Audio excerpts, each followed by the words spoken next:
মনে করেন আজকে আপনারা আমাকে বাংলাদেশের ক্ষমতা দিয়ে দিলেন। বাংলাদেশের ক্ষমতায় যাওয়ার পর আমি কালকে ঘোষণা দিয়ে দিলাম এই দেশ শতভাগ ইসলামী রাষ্ট্র। ঘোষণা দেওয়ার 1 সেকেন্ডের মধ্যে ভারত এবং আমেরিকা বাংলাদেশকে বয়কট করবে অর্থনৈতিকভাবে। অর্থনৈতিকভাবে বয়কট করার পর বাংলাদেশে এখন যে সুযোগ সুবিধা আপনারা ভোগ করতেছেন সেই সুযোগ সুবিধা আর ভোগ করতে পারবেন না। এই বিদ্যুৎ আর থাকবে না, থাকবে অনেক অল্প, হয়তো 20%, যতদিন না পূর্ণাঙ্গ উৎপাদন না করা হয়েছে। ভারতের আদানির লাইন বন্ধ করে দেবে, আরও কত কি, রাশিয়ারটাও বন্ধ হয়ে যেতে পারে, সব বন্ধ হয়ে যাবে। বিদেশ থেকে ডলার আসবে না, ইউরো আসবে না, প্রবাসীদের ধরে ধরে পাঠিয়ে দেবে,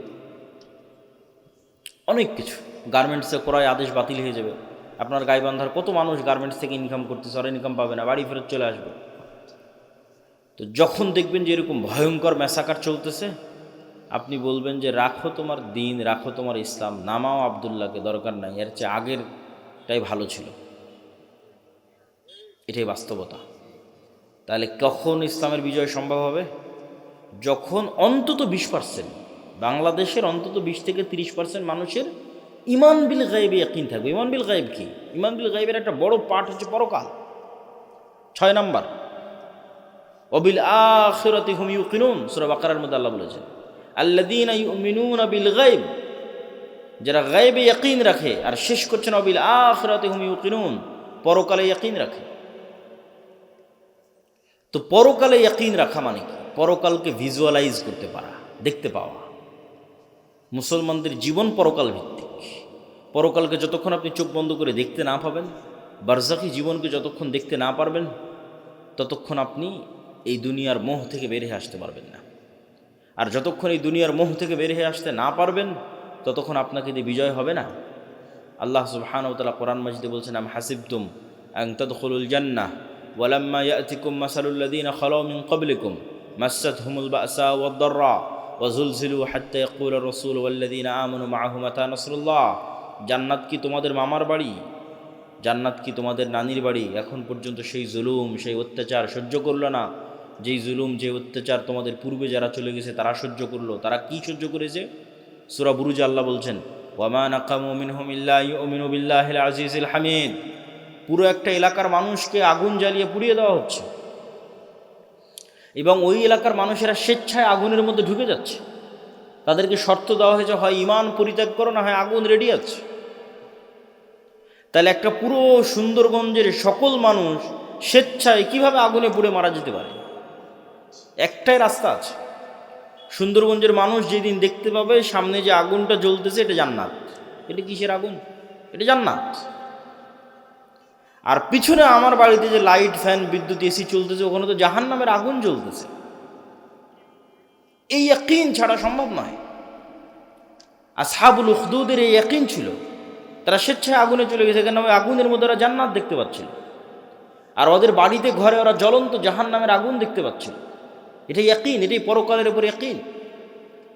অন্তত 20% মানুষের এই লেভেলের যতক্ষণ ইমান না হবে, ততক্ষণ ইসলামের বিজয় হবে না।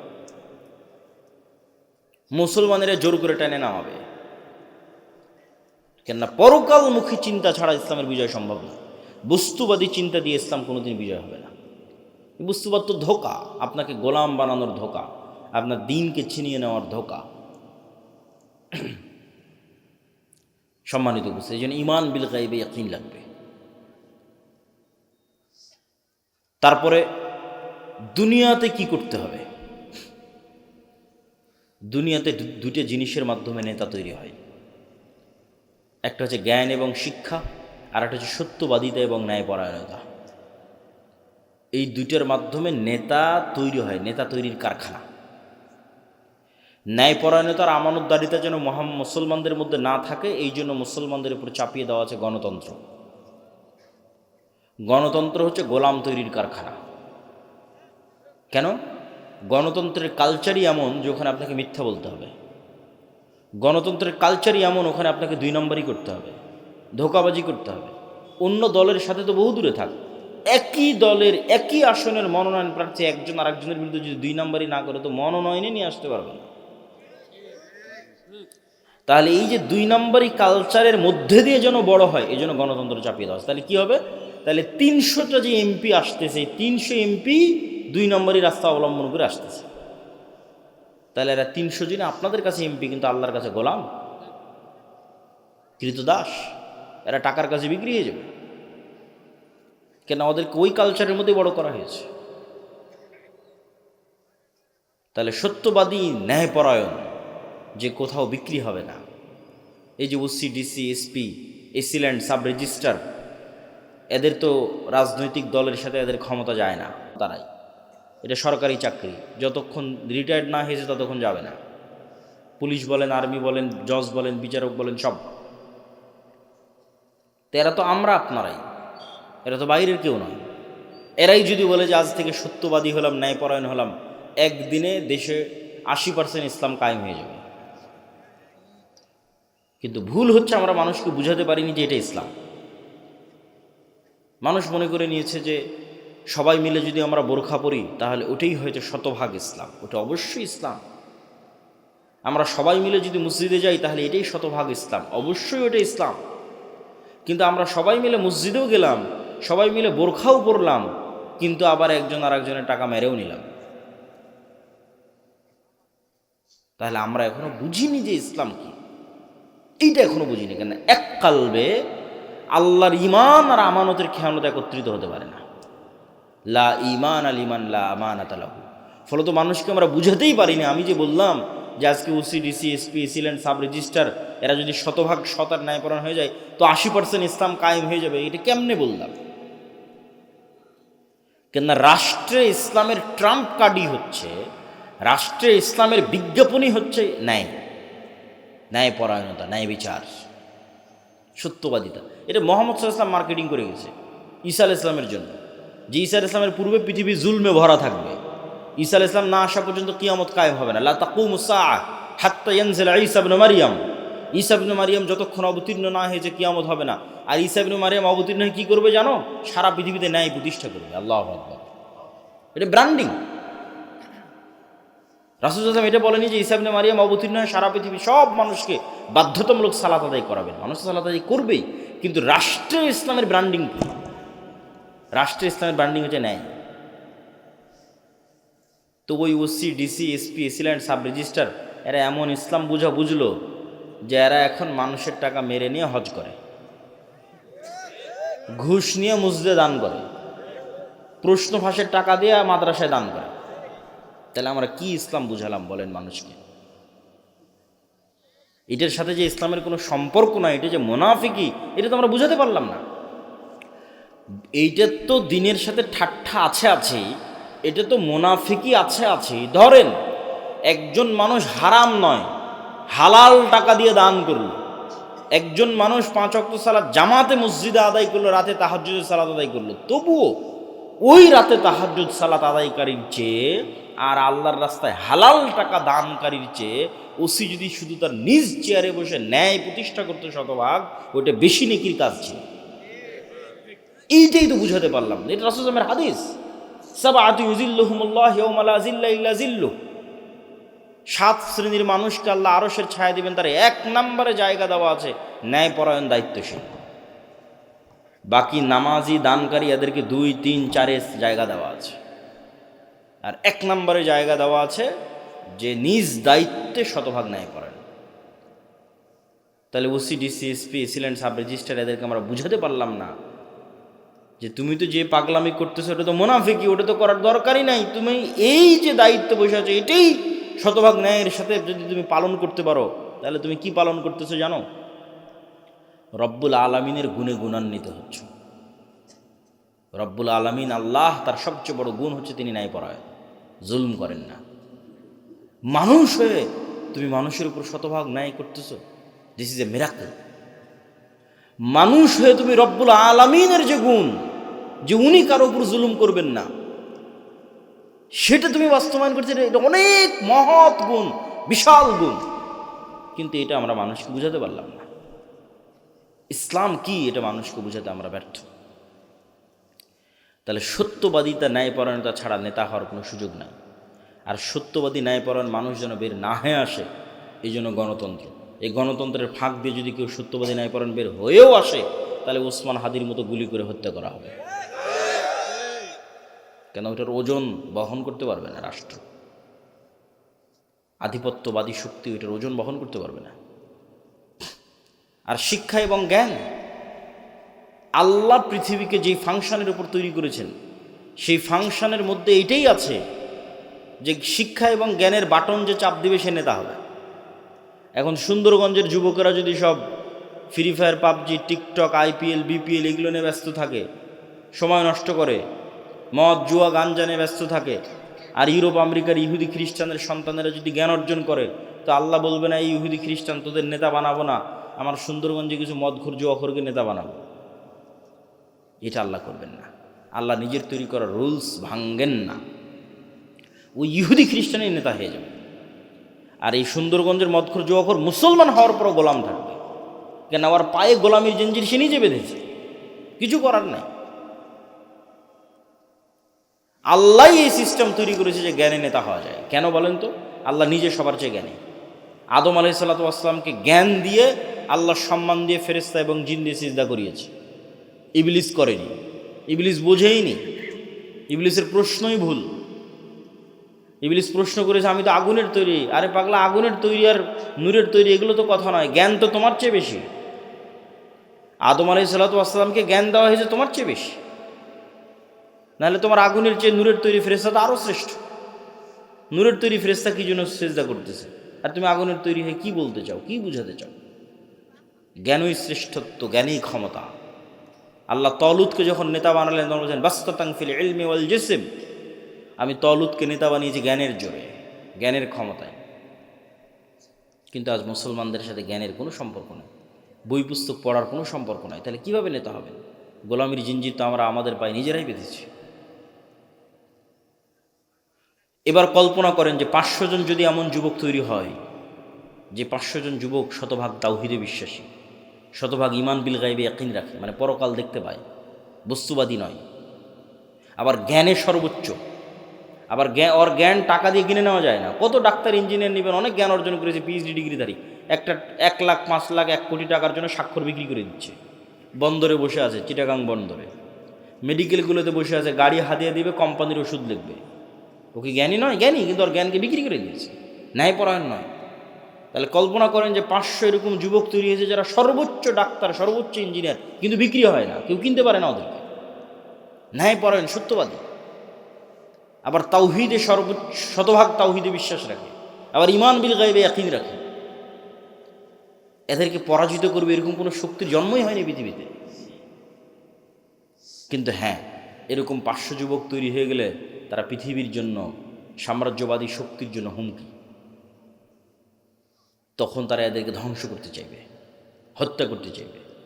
আর যখন ধ্বংস এবং হত্যা করতে চাইবে তখন আল্লাহর সাহায্য লাগবে। আল্লাহর সাহায্য ছাড়া মুসলমানদের বিজয় আগেও কোনো দিন হয়নি, পরেও কোনো দিন হবে না। দুনিয়ার শক্তিতে মুসলমানদের বিজয় হয় না। দুনিয়ার শক্তি চেষ্টার অংশ। বিজয় হয় কি দিয়ে? একটু কথা বলেন তো, কী দিয়ে বিজয় হয়? আল্লাহর সাহায্য দিয়ে বিজয় হয়। তা আল্লাহর সাহায্য কেমনে পাবেন? আল্লাহর সাহায্য পাওয়ার জন্য 2টা বড় মাধ্যম আছে, প্রযুক্তি আছে, অস্ত্র আছে আল্লাহর সাহায্য পাওয়ার। একটা সালাত আর একটা জিকির। 5 ওয়াক্ত সালাতের তো লাগবেই। 5 ওয়াক্ত সালাতের পরে আরও একটা সালাত খুবই পাওয়ারফুল, এটা হচ্ছে রাতের সালাত।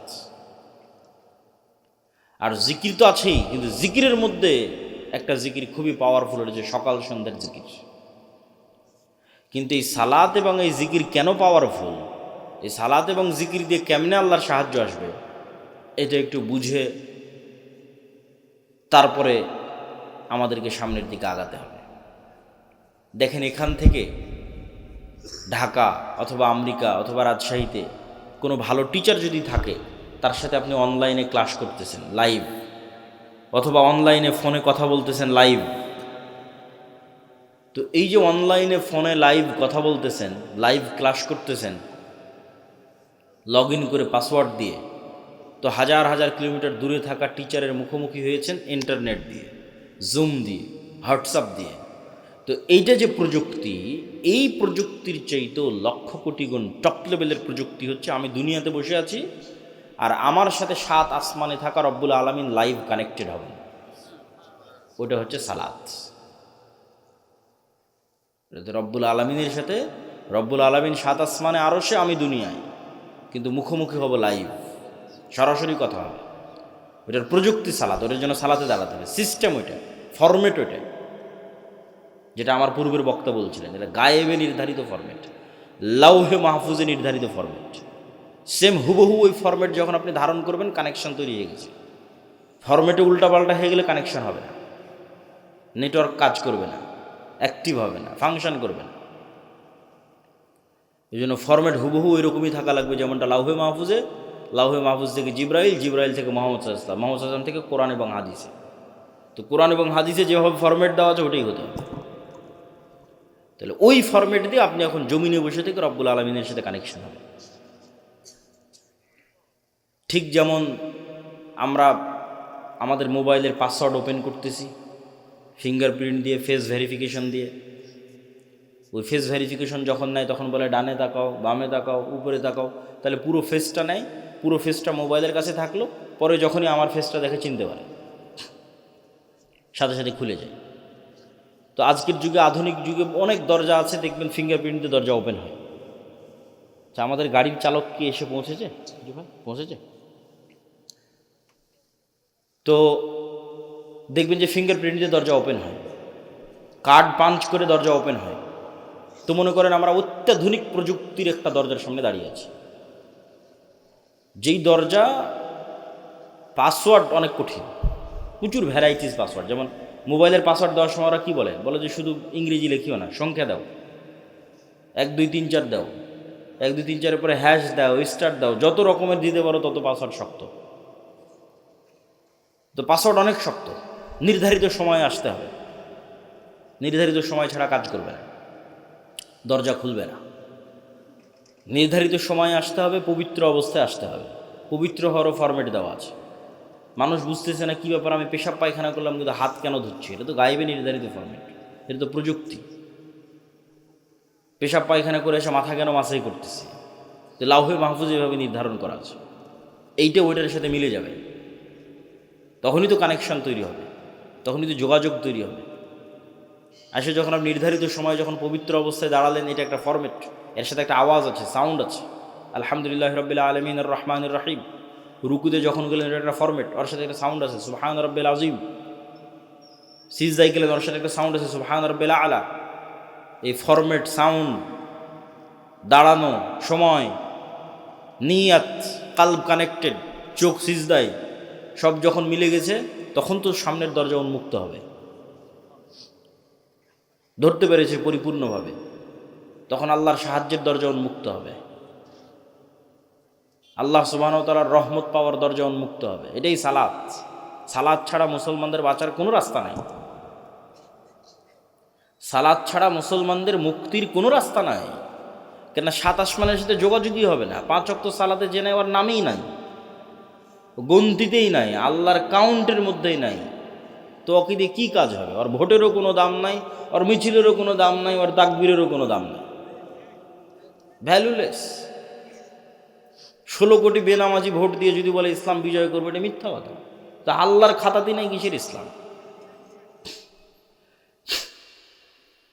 তো 7 আসমানের সাথে যতক্ষণ সম্পর্ক না থাকছে, রব্বুল আলামিনের সাথে যতক্ষণ কানেকশন না থাকছে, ততক্ষণ এইটা দিয়ে আল্লাহ সুবহানাহু ওয়া তাআলার সাহায্য আসবে না, ইসলামেরও বিজয় হবে না। নিজের ব্যক্তি স্বার্থ আদায় হতে পারে, নিজের দুনিয়াবি কিছু লাভ লোকসান হতে পারে, ইসলামের নয়। এই জন্য সালাত ছাড়া কোনো রাস্তা নাই, মুসলমানকে সালাত আদায় করতেই হবে।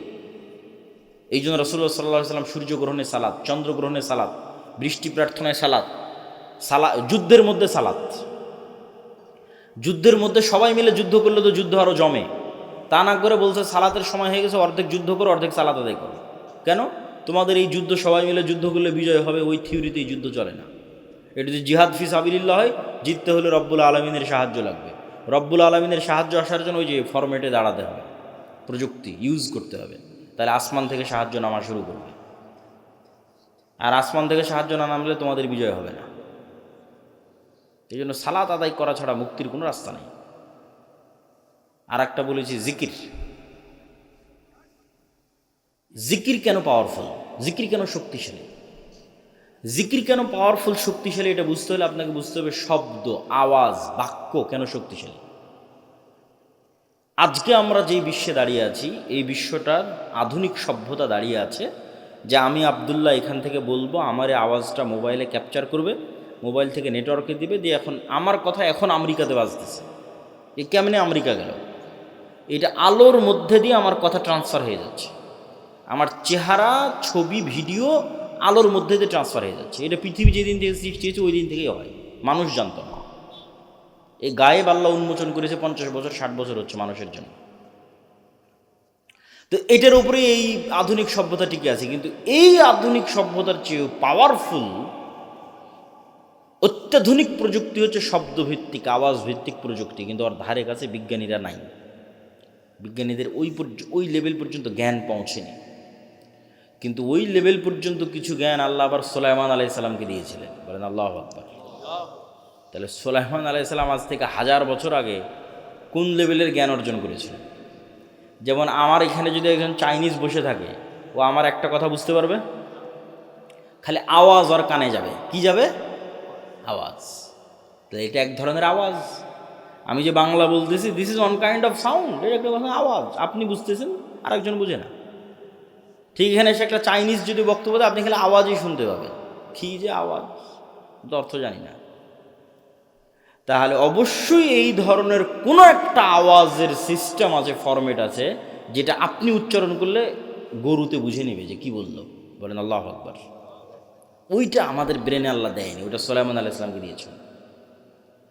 কোন বাক্য, কোন আওয়াজ উচ্চারণ করলে আমি পিঁপড়াকে বলতে পারবো, পিঁপড়া তুমি ডানে যাও, এটার একটা আওয়াজ আছে। এই আওয়াজের জ্ঞান আল্লাহ কাকে দিয়েছিল? বলেন না যে কাকে দিয়েছিল? সুলাইমান আলাইহিস সালামকে দিয়েছিল। এটা সবচেয়ে অত্যাধুনিক প্রযুক্তি, সর্বোচ্চ লেভেলের প্রযুক্তি, আওয়াজ, শব্দ। আবার ওই পিঁপড়া কি বলতেছে সেটাও সুলাইমান আলাইহিস সালাম বুঝতো, পাখি কি বলতেছে ওটাও সুলাইমান আলাইহিস সালাম বুঝতো। সুলাইমান আলাইহিস সালামের জীবদ্দশায় সবচেয়ে ঐতিহাসিক একটা ব্যতিক্রম ঘটনা হচ্ছে রানী বিলকিসের সিংহাসনকে উঠিয়ে নেওয়া আসা হয়েছে চোখের পলকে। কোরআনে আর বর্ণনা আছে। তো সুলাইমান আলাইহিস সালাম যখন বললেন বিলকিসের সিংহাসনকে নিয়ে আসতে হবে, তখন একটা জিন বলছে, ক্বালা ইফরিতুম মিনাল জিন, যে আমি আপনার এই বসা থেকে উঠার আগে ওই সিংহাসন ইয়ামান থেকে ফিলিস্তিনে নিয়ে আসবো। এইটা সুলাইমান আলাইহিস সালামের পছন্দ হয় না। তখন আরেকজন বলল, কোরআনের ইবারত হচ্ছে আল্লাযী ইনদাহু ইলমুম মিনাল কিতাব, যার কাছে কিতাবের জ্ঞান আছে, সে বলল যে আপনার চোখের পলক পড়ার পূর্বে সিংহাসন হাজির হয়ে যাবে। তাহলে ইফরিত নামক জিন যখন বলেছে, তখন গায়ের জোরে বলেছে, যে গায়ের জোরে উড়ে যাব, উড়ে আসব। আর পরের জন যখন বলেছে, ও গায়ের জোরে বলেনি, জ্ঞানের জোরে বলেছে। আল্লাহ পাক বলেছে আল্লাযী ইনদাহু ইলমুম মিনাল কিতাব, কিতাবের জ্ঞান আছে। কি জ্ঞান? কোন জ্ঞান? যে জ্ঞানে চোখের পলকে সিংহাসন নিয়ে চলে আসবে। ইয়ামান থেকে ফিলিস্তিন 1000 কিলোমিটার দূরে। তো অনেক মুফাসসির